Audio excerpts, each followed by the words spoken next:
සියලු දෙනාටම සුබ දවසක් කියලා ප්‍රාර්ථනා කරනවා. අද මම ඔයාලට කියලා දෙන්න යන්නේ මගේ බබා මේ ආසාවෙන් කන වටක සුප් එක හදාගන්නේ කොහොමද කියලා. මම ඒක ගොඩක් දියට නෙමේ හැදුවේ. චුට්ටක් දියත් නැති ගණක් නැති වටක සුප් එකක් තමයි මම අද බබාට හදාගත්තේ. මගේ බබාට නම් අවුරුද්දයි මාස 3ක් වෙනවා. මේකට බර ඉක්මනින් අපිට වැඩි කරගන්න පුළුවන්.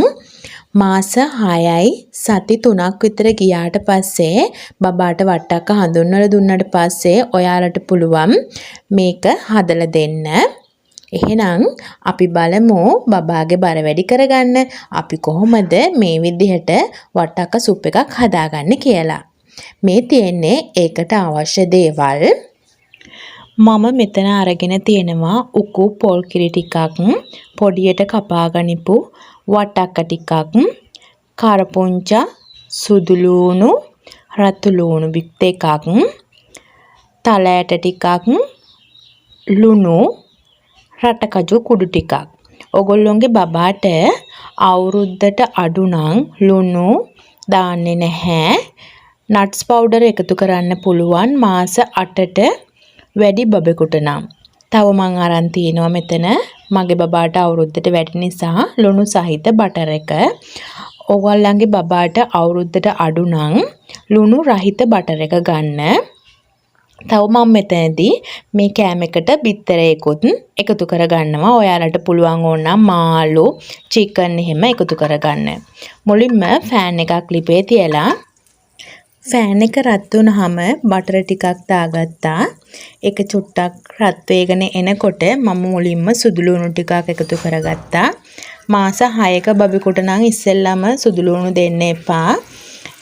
සුදු ලුණු නැතුව අනිත් අමුද්‍රව්‍ය එකතු කරගන්න. තාම යාට මුලින්ම කෑම හඳුන්වලා දෙන නිසා ටික දවසක් ගියාට පස්සේ සුදු ලුණු හඳුන්වලා දෙන්න පුළුවන්.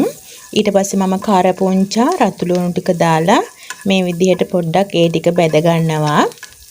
ඔයගොල්ලන්ට පුළුවන් මෙතන බටර් වෙනුවට ඔයගොල්ලෝ ගෙදරදීම හදාගත්ත පොල් තෙල් නැත්නම් අපිට ගී ටිකක් තව තල තෙල් හොඳ පිරිසිදු තල තෙල් නැත්නම් අපිට පුළුවන් ඔලිව් ඔයිල් ටිකක් උනත් එකතු කරගන්න. මම මේ චුට්ට ටිකක් බැදුනහට පස්සේ මම ඒකට එකතු කරගන්නවා පොඩියට අපි කපා ගනිපු වට්ටක්ක ටික. ඒකත් චුට්ටි වෙලාවක් මම ෆෑන් එකේ බෙදෙන්න හරිනවා. ඔයාලට පුළුවන් වට්ටක ටික දාන්න කලින් චිකන් දානවා නම් චිකන් දාගන්න, නැත්නම් මාළු දානවා නම් මාළු දාගන්න. බර අඩු බබාලට ඉක්මනින්ම බර වැඩි කරගන්න පුළුවන් දෙයක් තමයි එළු මස් කියන්නේ. ડોක්ටර්ස්ලා එහෙම කියන්නේ බර අඩු ළමයින්ට එළු මස් දෙන්න කියලා. අපි නම් දෙන්නේ නැහැ, ඒව කන්නේ නැහැ. එහෙම කන කෙනෙක් ඉන්නව නම් එයාලට පුළුවන් මෙන්න මේ වෙලේදී වට්ටක ටික දාන්න කලින් එළු මස් ටිකත් තෙලින් චුට්ටක් බැදෙනකන් ඇරලා වට්ටක ටික එකතු කරගන්න. බබාගේ බර වැඩි කරගන්න නම් අපි නිකන් වට්ටක ටිකක් වතුරෙන් තම්බලා දීලා හරියන්නේ නැහැ. අනිවාර්යයෙන්ම ඒ කෑම එකට හොඳ පෝෂණයක් දෙන්න ඕනේ. මෙතෙන්දී විශේෂයෙන්ම මොනවා හරි තෙල් වර්ගයක් එකතු කරගන්න ඕන. තව බර වැඩි කරන අනිත් අමුද්‍රව්‍ය එකතු කරගන්න ඕන. නට්ස් පවුඩර් ඒ වගේ මොනවා හරි එකතු කරගන්න ඕන. නැත්නම් අපිට පුළුවන් මෙතනදී තව මුරුංගා කොළ පවුඩර් ටිකක් අන්තිමට එකතු කරගන්න පුළුවන්. මේ විදිහට අපි හදන කෑම එක උපරිම පෝෂණය තියෙන්න ඕනේ. අපි ඒ කෑම එක ඒ විදිහට දුන්නාම තමයි බබාගේ බර වැඩි වෙන්නේ. නැත්නම් නිකන් වට්ටක්ක දුන්නට බර වැඩි වෙන්නේ නැහැ. මම මේ වෙලේදී වතුර ටිකකුත් එකතු කරගන්නවා. වතුර කෝප්පයක් විතර. ඔයාලට පුළුවන් මේක හොඳට තැම්බෙනකන් මේ විදිහට තියන්න. පියනකින් වහලා තියාගන්නත් පුළුවන්. මම මේ විදිහට ඇරලා තමයි තියාගන්නේ. අපි මේ විදිහට බර වැඩි කරන කෑම බබාට හදලා දෙන්නේ ඇයි කියලා අම්මලා දන්නවද? ඒ තමයි අපට ඕනේ බර වැඩි කරගන්නනේ. ඒ වුණාට ඒකේ නියම අදහස තමයි බර වැඩි වුණාම තමයි බබාගේ මොළේ වර්ධනය වෙන්නේ. සමහර අම්මලා බර විතරක් වැඩි කරගන්න හදනවා. අනිවාර්යයෙන්ම ඒ බර වැඩි වෙන්න නම් බබාගේ මොළේ වර්ධනය වෙන්න නම් අනිවාර්යයෙන්ම තෙල් අවශ්‍යයි. චූටි බබෙකුට නම් තෙල් අවශ්‍යයි. අනිවාර්යයෙන්ම මොළේ වර්ධනය වෙන්න.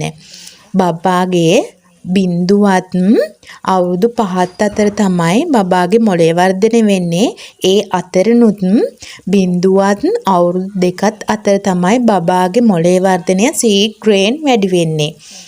ඒක නිසා අනිවාර්යයෙන්ම අපි බබාගේ මොන කෑමක හැදුවත් කොහොම හරි Tamanට පුළුවන් විදිහට එක්ක බටර් එක්ක ගී තෙල් එක්ක තල තෙල් එක්ක පොල් කිරි මේ විදිහට කොහොම හරි ඔලිව් ඔයිල් මේ විදිහට කොහොම හරි ගෙදර හිඳ ගනිපු පොල් තෙල් හරි දාලා බබාගේ මොළය වර්ධනය කරන්න අවශ්‍ය ඒ තෙල් ටික අපි අනිවාර්යයෙන්ම අම්මා කෙනෙක් විදිහට ලබා දෙන්න ඕනේ.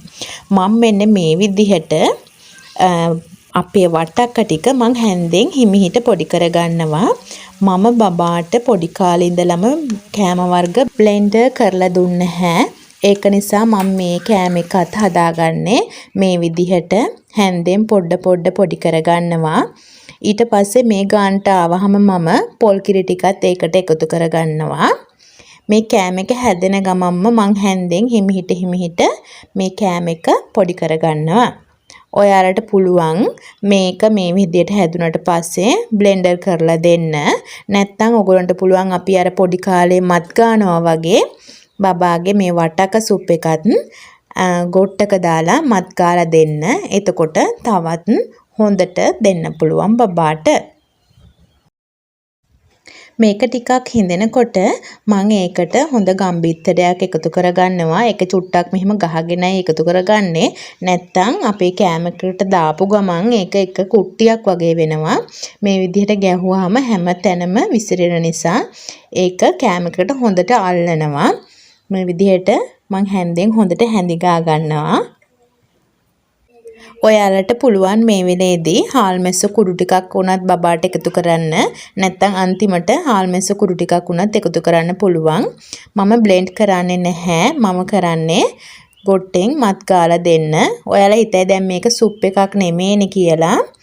මේක ඔයාලා බලන්න මේකේ වතුර ටිකක් තියෙද්දි තමයි මං ගත්තේ. මේ විදිහට මත් ගාලා දෙන්න. ඊට පස්සේ දැන් මේ කෑම එකේ වට්ටක්කවලත් වතුර ගතිය තියෙනවා. එතකොට අපිට මේක පියුරේ එකක් වගේ බබාට දෙන්න පුළුවන්. මේක ගොඩක් හොඳ පෝෂ්‍යදායී ආහාරයක්.